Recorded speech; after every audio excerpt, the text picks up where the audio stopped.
Well, I'm saying it now. I'm saying it.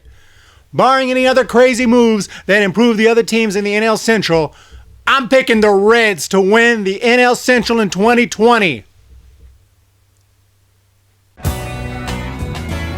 And he drives it into right center field. Hit it, Todd. This baby is way back. On here. What's going on, everybody? Welcome back to the Humm Baby Baseball channel. Shout out to my newest patron, by the way. That is going to be Travis Wilson. Thank you so much for joining. And if anyone else is interested, check out the link in the description to my patron page. You're going to get some benefits, going to get a shout out, and you can get some other benefits as well, depending on your tier. So go ahead and check that out. Thank you so much, Travis Wilson. And I'm going to talk again about the Cincinnati Reds, who have just signed yet another piece. I said in my last video about the Reds, they might just want to get another bullpen piece just to really solidify that bullpen. Other than that, they really look good top to bottom. So the Reds watched my video and said, oh man, that guy Eric on Humm Baby Baseball, he knows what he's talking about. We need to sign another bullpen piece. So they signed Pedro Strop. Pedro Strop is on the Cincinnati Reds on a 1-year, $1.8 million deal, and he can get another $1.6 million in incentives. This is a guy with an 11-year career. He is 34 years old, but this man has had 548 strikeouts in only 500 innings in his career. From 2011 to 2019, his ERA has only been over 3 two times, once in 2013 and then once last year in 2019. His ERA was abnormally high at 4.97, but he still only gave up 33 hits in 41.2 innings. He still struck out 49. He did give up 6 home runs, which is a little high for him, but I think he showed he still has good stuff. And I think that from 2014 to 2018, this is one of the better relievers in the game. And so the Reds just really improved that bullpen. Even if he doesn't have a really big comeback year and returns to his prime form, he's still a nice piece out of that bullpen. And let's not act like the Cincinnati Reds bullpen was just trash last year, even though it might seem like that was their weakness. It might seem like that's their weakness going forward. When you really start looking at the statistics and compare them to other teams in 2019, they stack up pretty well. Opponents against the Cincinnati Reds bullpen in 2019 hit .235. The Reds were 7th in the league in ERA. They were 4th in saves. I'm not saying it was a dominant bullpen, but it was a pretty good bullpen, and that was a year where their closer, Raisel Iglesias, had not the best season. So he had a kind of off year, and yet still, they're up there in saves, they're up there in the statistics. So this year, I think that Iglesias is going to have a bounce back year, and I definitely think Strop is going to have a bounce back year. So I'm looking at the Reds bullpen, and I'm saying it doesn't look too bad. Strop is joining Michael Lorenzen. He had 6 stuff in 2019. That's also a two-way player. As I've said before, he can hit too. But anyway, in 2019, he had 85 strikeouts in 83 innings, 2.92 ERA. Robert Stevenson was very solid as well. Career highs in ERA, career high in WHIP. Amir Garrett, before he got hurt, he dominated batters. He had a 1.7 ERA in the first half. This guy has disgusting stuff. Look for Amir Garrett in 2020. And they also got a guy like Lucas Sims. He struck out 53 and 43. Flashes of brilliance for him last year. Former Cardinal Matt Bowman is a solid arm. Sal Romano is an option coming out of that bullpen. And I haven't even really talked about Iglesias.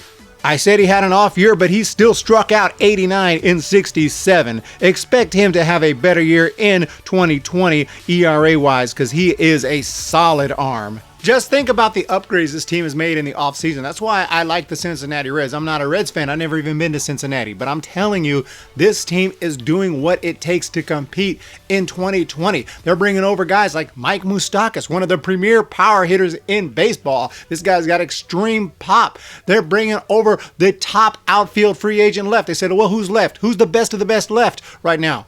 Outfield-wise. Oh, Nicholas Castellanos? Sign him. They bring over Castellanos. They're tapping in to the international resources, bringing over Shogo Akiyama, trying to get a leadoff hitter, a guy who can get on base, a guy who's got some speed with Akiyama. 打球はセンター、前進守備をセンターの向こう、センターの向こう、センターの向こう、秋山取った。秋山取りました。石井さん、ビッグプレーですね。いやー、最高のプレーです。日本助けましたね、秋山がね。They even try to bolster an already solid rotation by signing Wade Miley, a pretty good name there to throw in as a number 4, maybe number 5 guy in the rotation.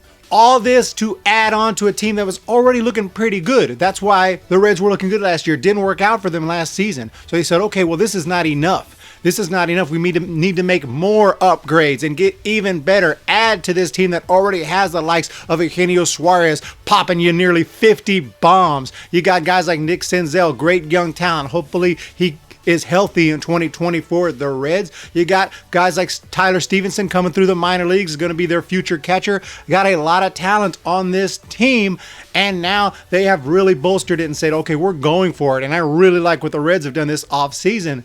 And if you think about it, what have the other teams in the Central done?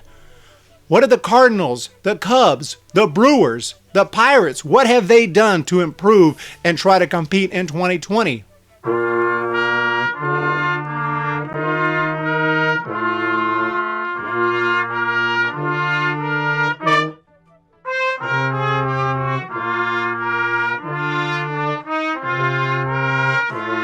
Not too much. The Cubs just signed Steven Souza Jr. Okay, I mean, what are the big names? What are the big upgrades they've made? I mean, no offense to him, but I mean, what are the big moves? I mean, all due respect to the Cubs, they did sign Adam Choplik, okay, from the Southern Maryland Blue Crabs. And, you know, you got to respect moves like that. All jokes aside, I do appreciate that signing because I love to see guys in independent leagues get an opportunity to come back to affiliated ball. But at the same time, like, what have the Cubs really done to improve in 2020? And now, I'm not saying these teams are already good. The Brewers, the Cubs, they're already good. The Cardinals, they're already good. Pirates, not so much, but these teams are already got a lot of talent. Maybe they feel like they don't need to do much, but the thing is they're also losing talent. Look at the Brewers. What happened to Mike Moustakas, one of their best power hitters? He's a Red now. He's on another team in the division. He's on the Reds that I'm talking about. So there you go. What happened to Yasmani Grandal? Gone. White Sox. I mean, even some of their other players that were pretty good for them. Drew Pomeranz out the door. He is gone. Travis Shaw, he is gone. He is with the Blue Jays. So a lot of their good players, they've lost, and they haven't really replaced them with too much that I know of, that I can think of. Let me know if I'm wrong. Have these teams made big upgrades? What about the Cardinals? They re-signed Adam Wainwright, who's not as good as he used to be. I mean, he's just kind of towards the end of his career. He's still kind of hanging on. He's doing nice things, but I mean, what else? They just made a trade with the Marlins. They got Austin Dean. Okay, Austin Dean is a guy who tears up minor league pitching. He's great, but big leagues, he hasn't shown much. I think the Marlins traded him for a reason. They traded him for a super young 19-year-old kid who they think is going to be good someday. So obviously that's a move the Cardinals are trying to get better right away. But Austin Dean, I don't know if that's the answer for the Cardinals. But anyway, it is a move. But the other team, let's just say this. The Reds are getting proven big league talent that can straight play.